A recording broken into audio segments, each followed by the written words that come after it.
അവസാനത്തെ 4 നിർദ്ദേശവും ഇറാൻ തള്ളി. ഡൊണാൾഡ് ട്രംപാണ് ഇറാൻ്റെ നിർദ്ദേശം തള്ളിയതിനോടനുബന്ധിച്ച് ഏറ്റവും പുതിയതായിരിക്കുന്ന 4 നിർദ്ദേശങ്ങൾ ഇറാൻ വശം മുന്നോട്ട് വെച്ചത്. പാകിസ്ഥാൻ വഴിയാണ് അത് എത്തിച്ചു കൊടുത്തത്.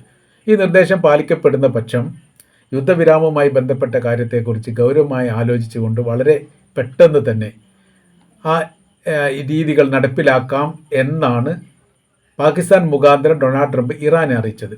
ഇറാൻ ആ 4 നിർദ്ദേശവും തള്ളി. തങ്ങളുടെ ആഭ്യന്തരമായിരിക്കുന്ന വിഷയവുമായിട്ട് ബന്ധപ്പെട്ട കാര്യത്തിൽ ഇടപെടാൻ വേണ്ടിയിട്ട് ഒരു രാജ്യത്തെയും അനുവദിക്കില്ലെന്നും ഇതിനേക്കാൾ ഭേദം യുദ്ധം തന്നെയാണ്, തങ്ങൾ യുദ്ധം പ്രഖ്യാപിക്കുന്നു, അതിന് നേരിടാൻ വേണ്ടിയിട്ട് ട്രംപിനോട് തയ്യാറാകുക എന്നുള്ളതാണ് ഈ വിഷയവുമായിട്ട് ബന്ധപ്പെട്ട് ആത്മീയ നേതാവ് മുജ്തബ അലി ഖംനയുടെ ഭാഗത്തു നിന്ന് തന്നെ വന്നിരിക്കുന്ന പ്രസ്താവന. കൂടെ സൈനികരോട് തയ്യാറാകാനും സർവ്വമേഖലയും ആയുധ സംവിധാന കാര്യങ്ങൾ ഒരുക്കാനും ജനങ്ങൾക്ക് ഭീതിയില്ലാത്ത സാഹചര്യങ്ങൾ സൃഷ്ടിക്കാനും പ്രതിരോധ രംഗം സജീവമാക്കാനും നിർദ്ദേശം നൽകുകയും ചെയ്തു. നമുക്ക് നോക്കാം എന്തൊക്കെ നിർദ്ദേശങ്ങളാണ് ട്രംപ് ഇറാന് നൽകപ്പെട്ടതെന്ന്. അതിലൊന്ന്, ഏറ്റവും പ്രധാനപ്പെട്ടതൊന്ന്, 300 കിലോമീറ്റർ ദൂരപരിധിയുള്ള മിസൈൽ, അതായത് ഡ്രോണോ മിസൈലുകളോ നിർമ്മിക്കാൻ പാടില്ല. മിസൈലിൻ്റെ ദൂരപരിധി അവസാനിച്ചിരിക്കും. 300 കിലോമീറ്ററാണ് ഏറ്റവും കൂടിയാൽ. ഡ്രോൺ നിർത്തിവെക്കണം അല്ലെങ്കിൽ മിസൈൽ നിർമ്മാണം നിർത്തിവെക്കണം എന്ന് പറഞ്ഞതിന് കുറച്ചും കൂടി ഒരു വകഭേദം ഉണ്ടാക്കിയിട്ടാണ് ഇങ്ങനെ ഒരു കാര്യം പറഞ്ഞത്. നിങ്ങൾ ഉണ്ടായിക്കൊള്ളൂ, പക്ഷേ 300 കിലോമീറ്റർ മാത്രമാണ് എന്നത്. രണ്ടാമത്തത് പറഞ്ഞ് യുറേനിയം കൈമാറ്റവുമായിട്ട് ബന്ധപ്പെട്ട് IAEA international atomic energy agency അവർ വശം അവർ പറയുന്ന വ്യക്തികൾ കയ്യിൽ അല്ലെങ്കിൽ അവർ പറയുന്ന രാജ്യത്തിന് കൊടുക്കണം. കഴിഞ്ഞ പ്രാവശ്യം 2025 സമാനമായിരിക്കുന്ന വിഷയം ഉണ്ടായിരുന്നു. IAEA എന്ന് പറയുന്ന അറ്റോമിക് എനർജി ഏജൻസിയുടെ തലവന്മാർ ഇറാനിൽ നിൽക്കുന്ന സമയത്താണ് ഇസ്രായേലും അമേരിക്കയും ഇറാനെ ആക്രമിക്കുന്നു. ആണവ മേഖല ആക്രമിച്ചുകൊണ്ട് ബങ്കർ ബസ്റ്റർ ബോംബുകൾ ഉപയോഗിച്ച് വലിയ നാശനഷ്ടങ്ങൾ ഉണ്ടാക്കുന്നു. ആ സമയത്ത് പ്രതിരോധിച്ചെന്നല്ല, അതിനെ അപലപിക്കുക പോലും ചെയ്തിട്ടില്ല IAEA. ഇറാൻ പറയുന്ന കാര്യം അവർ അമേരിക്കയുടെ ചട്ടവുമായിട്ട് പ്രവർത്തിക്കുകയാണ്. ഇസ്രായേലിനും അമേരിക്കയ്ക്കും വേണ്ടിയിട്ട് തങ്ങളുടെ രാജ്യത്തിൻ്റെ രഹസ്യം ചോർത്തി കൊടുക്കുന്ന പ്രവൃത്തിക്കപ്പുറമായ രീതിയിൽ ഇത്രയും വലിയൊരു ദുരന്തം തങ്ങളുടെ രാജ്യത്തിനുണ്ടായ സമയത്ത് അപലപിക്കുക എന്നുള്ളതും അത് പാടില്ലെന്ന് പറയും, അങ്ങനത്തെ ഒരു കാര്യം ചെയ്തിട്ടില്ല. അവർ നോക്കി നിൽക്കുക മാത്രമാണ് ചെയ്ത്. ആസ്വദിച്ചു എന്നൊക്കെ ചില ഇറാനിയൻ പത്രങ്ങൾ അതിനെക്കുറിച്ച് പറയുന്നുണ്ട്. ആക്രമിക്കുന്ന സ്വാഭാവികമായിട്ട് വലിയ തകർച്ച ഉണ്ടാവും, വലിയ മരണങ്ങളുണ്ടാവും. അപ്പോൾ അതിനൊരു ആസ്വാദനം കിട്ടുന്ന രീതിയിലാണോ പെരുമാറിയത് എന്ന തരത്തിലേക്കൊക്കെ ഈ കാര്യത്തെ വളച്ചൊടിച്ച് കൊണ്ടുപോയിട്ടുണ്ട്. അപ്പോൾ അവരുടെ കൈവശത്തിലേക്ക് ആയുധം കൊടുക്കുക, ഇത് അവരുടെ ആണവായുധവുമായിട്ട് ബന്ധപ്പെട്ട് സമ്പുഷ്ട യുറേനിയം കൊടുക്കുക എന്ന് പറയുന്ന സമയത്ത് അവർ പറയുന്ന ആൾക്ക് കൈമാറണം എന്ന് പറഞ്ഞാൽ അവർ അമേരിക്കയുടെ പേര് പറഞ്ഞാൽ അതിന് കൊടുക്കണം, ഇസ്രായേലിൻ്റെ പേര് പറഞ്ഞാൽ അതിന് കൊടുക്കണം.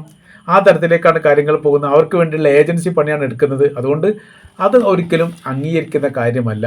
തങ്ങൾ IAEA തന്നെ അംഗീകരിക്കുന്നില്ല. പിന്നെ എങ്ങനെയാണ് അവരുടെ കൈവശത്തിൽ ഈ പറയപ്പെട്ടത് കൊടുക്കാൻ പറ്റുക എന്നുള്ളതാണ് ഇറാൻ ചോദിച്ചത്. അടുത്തത് പറഞ്ഞ കാര്യം ഇങ്ങനെയാണ്, ഇറാൻ്റെ സൈനിക ശക്തി മോണിറ്റർ ചെയ്യുന്നതിന് ഒരു അന്താരാഷ്ട്ര സമിതിയെ വേണം.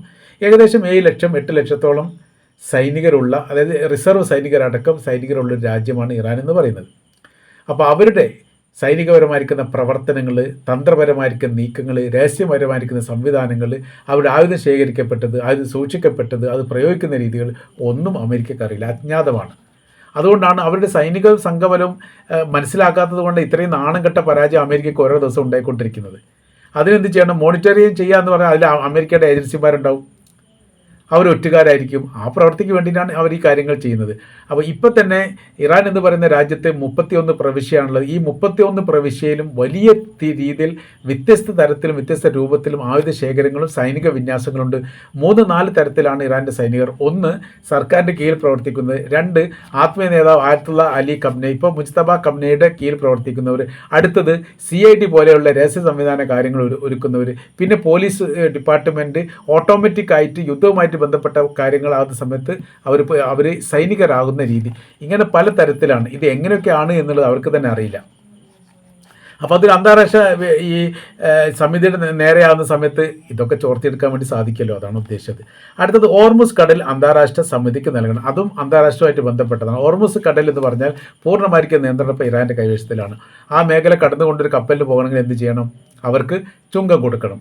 $2 മില്യൺ ചുങ്കം കൊടുത്തതിന് ശേഷം മാത്രമേ അവിടുന്ന് അങ്ങോട്ട് പ്രവേശിക്കാൻ വേണ്ടി പറ്റൂ. ആ തരത്തിലാണ് ഇപ്പോൾ അവിടെ കൺട്രോളുള്ളത്. യുദ്ധത്തിന് മുമ്പ് അതിന് യാതൊരു നിയന്ത്രണ കാര്യങ്ങളും ഇറാൻ ഏർപ്പെടുത്തിയിട്ടില്ല. കപ്പലുകൾക്ക് വരാം പോകാം, യാതൊരു വിഷയവുമില്ല. യുദ്ധം തുടങ്ങിയതിൻ്റെ ശേഷം അതിൻ്റെ അന്താരാഷ്ട്ര ഈ ഇറാൻ്റെ അധികാരം അതവിടെ ഉപയോഗപ്പെടുത്തി പാർലമെൻറ്റിൽ പുതിയ നിയമം പാസ്സാക്കിയിട്ട് ഇവിടെ നിന്ന് ചുങ്കം വാങ്ങാൻ വേണ്ടിയിട്ട് അധികാരപ്പെടുത്തുന്ന രീതിയിലുള്ള നിയമവ്യവസ്ഥ ഉണ്ടാക്കുകയും ചെയ്തു. അത് ഭരണഘടനാനുസൃതമായിട്ട് അത് പ്രഖ്യാപിക്കുന്ന സമയത്ത് പിന്നീട് അത് നീങ്ങാൻ വേണ്ടിയിട്ട് സാധിക്കില്ല. പിന്നെ അന്താരാഷ്ട്ര കോടതിയിൽ പരാതി കൊടുക്കണം. അന്താരാഷ്ട്ര കോടതിയിൽ പരാതി കൊടുത്താൽ എത്രത്തോളം ഉണ്ട് എന്നുള്ള ലോകത്തിന് അറിയാവുന്നതാണ്. അപ്പോൾ ഈ കാര്യങ്ങൾ തങ്ങൾ വിട്ടുകൊടുക്കുക തങ്ങളുടെ രാജ്യത്തിൻ്റെ ഭാഗമാണ്. ഇതാണ് അമേരിക്കയെ സംബന്ധിച്ചിടത്തോളം ഏറ്റവും കൂടുതൽ വെല്ലുവിളിയായത്, പ്രയാസമായത്. ലോകം മുഴുവൻ സാമ്പത്തികപരമായിരിക്കുന്ന പ്രയാസം അനുഭവിക്കുന്നത് ഈ പറയപ്പെട്ട ഈ മേഖല കേന്ദ്രീകരിച്ചുകൊണ്ട് മാത്രമാണ്. അടുത്തത് പറയുന്നത് ഓർമസ് കടൽ കഴിഞ്ഞാൽ പിന്നീട് പറയുന്ന കാര്യമെന്ന് പറഞ്ഞാൽ ഈ 4 കാര്യങ്ങൾ അംഗീകരിക്കപ്പെടുന്ന രീതി ഉണ്ടെങ്കിൽ തീർച്ചയായിട്ടും യുദ്ധവിരാമവുമായിട്ട് ബന്ധപ്പെട്ട കാര്യത്തെക്കുറിച്ച് നമുക്ക് ആലോചിക്കാവുന്നതാണ്, സംസാരിക്കാവുന്നതാണ് എന്ന് പറഞ്ഞു വെക്കുന്നു. ഇറാൻ ഇതിന് കൊടുത്തിരിക്കുന്ന മറുപടി 4 എണ്ണവും ഞങ്ങൾ ചവറ്റുകൊട്ടയിലേക്ക് തള്ളുന്നു. ഞങ്ങൾ ഒരിക്കലും എന്ത് ചെയ്യാൻ പറ്റില്ല, ഇതൊന്നും അംഗീകരിക്കാൻ വേണ്ടി പോകുന്നില്ല. രാജ്യത്തിൻ്റെ രഹസ്യമായിരിക്കുന്ന കാര്യങ്ങളും ആഭ്യന്തരമായിരിക്കുന്ന വിഷയങ്ങളും അതിർത്തിയുമായിട്ട് ബന്ധപ്പെട്ട വിഷയങ്ങളെല്ലാം തങ്ങളെ സംബന്ധിച്ചിടത്തോളം വളരെ വളരെ പ്രധാനപ്പെട്ടതാണ്. അത് ഒരു ഒറ്റുകാരുടെ റോൾ ഉണ്ടാക്കാൻ വേണ്ടിയിട്ട് തങ്ങളെ അനുവദിക്കുകയില്ല. അപ്പോൾ നിങ്ങൾ ശത്രുവായിട്ട് തന്നെയാണ് കാണുന്നത്. യുദ്ധം തീർക്കുക എന്നുള്ളത് നിങ്ങളുടെ മാത്രം ആവശ്യമാണ്, നമ്മുടെ ആവശ്യമല്ല. യുദ്ധം തീർക്കണമെങ്കിൽ വ്യവസ്ഥാപിതമായ രീതിയിൽ ഞങ്ങൾ മുന്നോട്ട് വെക്കപ്പെട്ട കാര്യങ്ങൾ അംഗീകരിക്കണം. അതിൽ ഏറ്റവും പ്രധാനപ്പെട്ടത് ഏതാണ്? ഓർമുസാണ്. രണ്ടാമത്തതോ ആണവായുധവുമായിട്ട് ബന്ധപ്പെട്ട യുറേനിയം കൈമാറ്റവുമായി ബന്ധപ്പെട്ട കാര്യത്തെക്കുറിച്ച് തീരുമാനിക്കണമെങ്കിൽ, അല്ല അതേക്കുറിച്ച് അഭിപ്രായം പറയണമെങ്കിൽ ആദ്യം തന്നെ ഈ ഓർമുസ് കടലിലുള്ള ഉപരോധം അമേരിക്ക അവസാനിപ്പിക്കണം. അത് അവസാനിപ്പിച്ചതിന് ശേഷം മാത്രം നോക്കുക എന്നാണ് പറയുക. ആദ്യം ഉപരോധം അവസാനിപ്പിക്കുക, പിന്നീട് അതിന് തുടർച്ചയുള്ള കാര്യങ്ങൾ ചെയ്യുക. അത് ഉപരോധം അമേരിക്ക അവസാനിപ്പിക്കോ? ഇല്ല. ഇറാൻ ആണെങ്കിൽ യുദ്ധം തീർക്കോ? യുദ്ധം തീർക്കില്ല. ഈ രീതിയിലേക്കാണ് കാര്യങ്ങൾ പോകുന്നത്. 2 രാജ്യവും വിട്ടുവീഴ്ച ചെയ്യാൻ തയ്യാറാവാത്ത രീതിയിലേക്ക് കാര്യങ്ങൾ പോകുന്ന സമയത്ത് അമേരിക്ക ഓരോരോ ദിവസവും ദയനീയപരമായ രീതിയിൽ തോറ്റുകൊണ്ടേയിരിക്കുന്നു.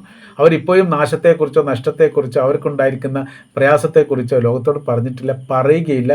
അത് യുദ്ധവുമായിട്ട് ബന്ധപ്പെട്ട കാര്യത്തിൽ സാധാരണഗതിയിൽ അമേരിക്ക ചെയ്യാറുള്ളതാണ്. ഏതായിരുന്നാലും ഇറാൻ ഈ നിർദ്ദേശകാര്യങ്ങൾ തള്ളിയതോടുകൂടി ഇനി യുദ്ധവുമായിട്ട് ബന്ധപ്പെട്ട മറ്റൊരു പോംവഴികളും ഇല്ല എന്ന തരത്തിലാണ് അന്താരാഷ്ട്ര മീഡിയകൾക്കാരെ ഈ വിഷയവുമായിട്ട് ബന്ധപ്പെട്ട് വിലയിരുത്തുന്നത്.